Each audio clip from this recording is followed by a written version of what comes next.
Yang pertama untuk Ustaz Rofiki dulu sebagai pembicara pertama ya. Ada pertanyaan dari namanya Khosyiin, Khosyiin mungkin ya, karena tulisannya Chosiin, sepertinya Khosyiin ya. Khosyiin di Palembang. Pertanyaan beliau, apa media yang digunakan waktu itu untuk berkomunikasi Ustaz? Contohnya ketika Amr bin As minta tambahan pasukan ke Khalifah. Tadi sudah disampaikan ya, modelnya surat, dan surat zaman dulu tuh diantar pakai kurir, oleh kurir langsung naik kuda ya, ke kota-kota tujuan.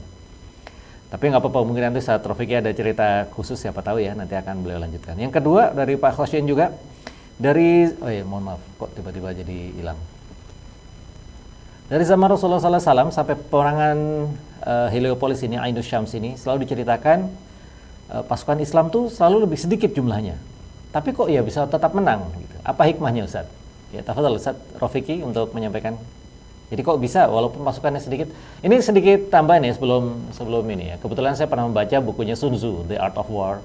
The Art of War itu Sun Tzu itu berpesan, kalau pasukan Anda sama dengan pasukan musuh, hindari, jangan perang. Kalau pasukan Anda 2 kali pasukan musuh, bertempur di lapangan. Kalau pasukan Anda 10 kali lipat dari musuh, kepung bentengnya. Nah ini pasukannya sepertiganya tapi kok ngepung. Berani-beraninya nih pasukannya Amr bin As. Tapi ya kok bisa berhasil. Ya bagaimana Ustaz Rofiki? Mungkin ada apa yang deep beneath of this, apa yang tersembunyi dari masalah-masalah begini? Silakan. Ya, Bismillahirrahmanirrahim.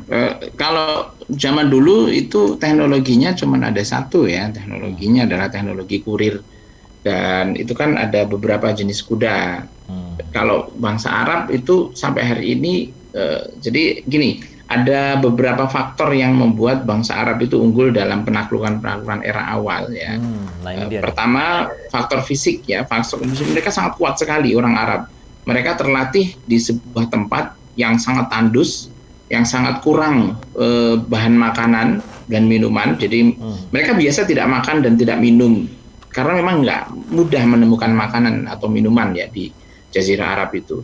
Mereka sudah terbiasa bertempur baik di zaman Islam maupun sebelum Islam. Tadi diceritakan oleh Ustaz Kos ya, pertempuran itu melatih mental, strategi, kemampuan militer dan seterusnya ya. Bahkan sebelum bertempur dengan Romawi, mereka sudah bertempur dulu di zaman Rasulullah. Dan ada 2 peperangan besar ya. Yang pertama peperangan Tabuk, yang kedua peperangan Mu'tah. Tabuk ini meskipun tidak sampai terjadi clash ya, karena tentara Romawi tidak jadi datang, tapi itu sudah memberikan satu ma'nawiyah pada diri para sahabat pada saat itu. Di saat ma'nawiyah mereka, ya gimana sih kalau kita udah pernah, orang yang sudah pernah ketemu dengan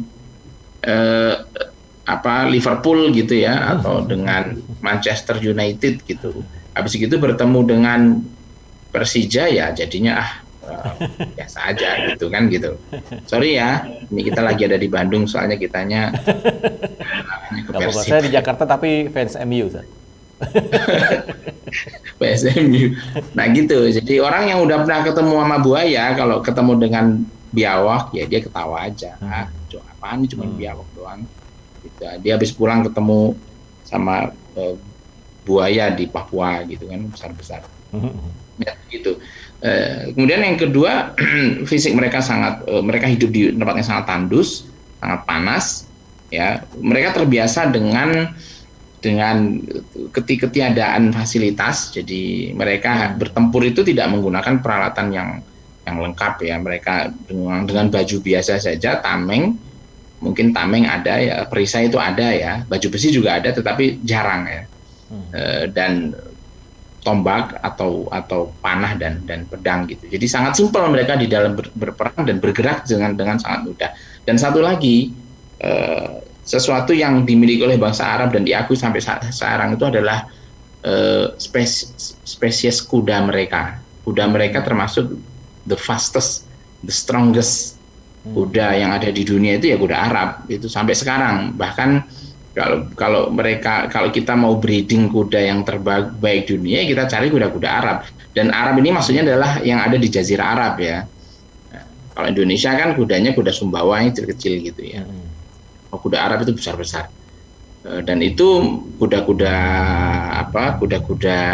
cepat ya, kuda-kuda yang biasa bermain di pacuan-pacuan yang level dunia, dan menang itu banyak kan kuda-kuda Arab.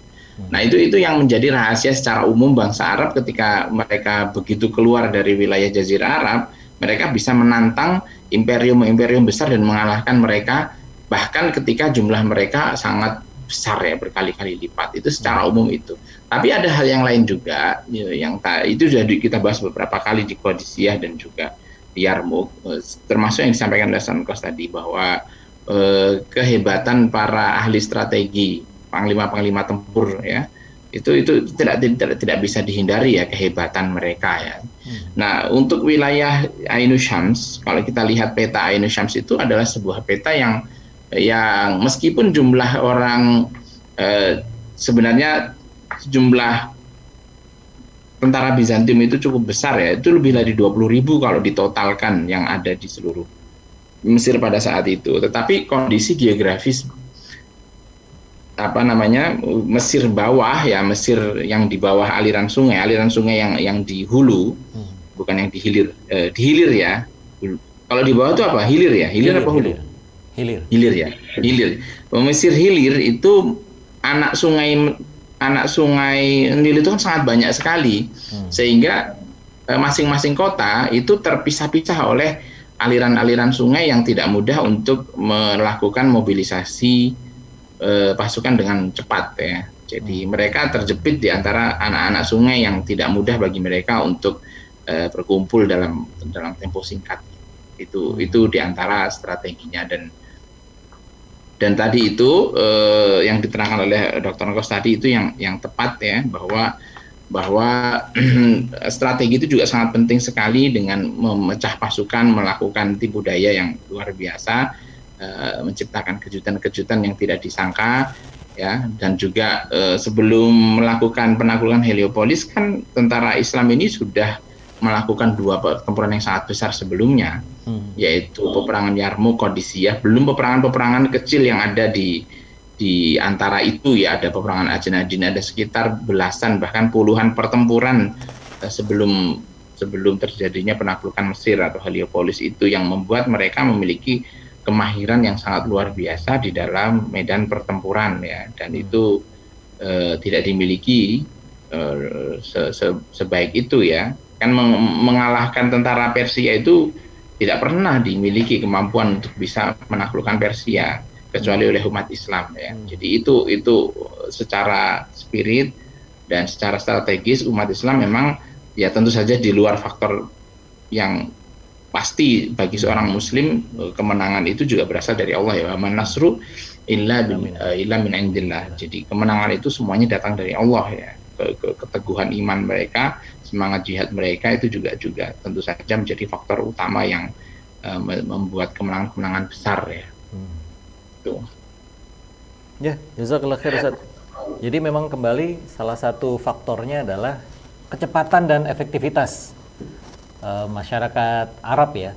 Dalam hal ini tentu pasukan muslim ketika mereka sedang berperang gitu Ustaz ya, sehingga bisa mengatasi kendala jumlah yang mungkin mereka lebih kecil, tapi karena lebih cepat dan lebih kuat sehingga bisa lebih mudah untuk menang. Jazakallah khair Ustaz.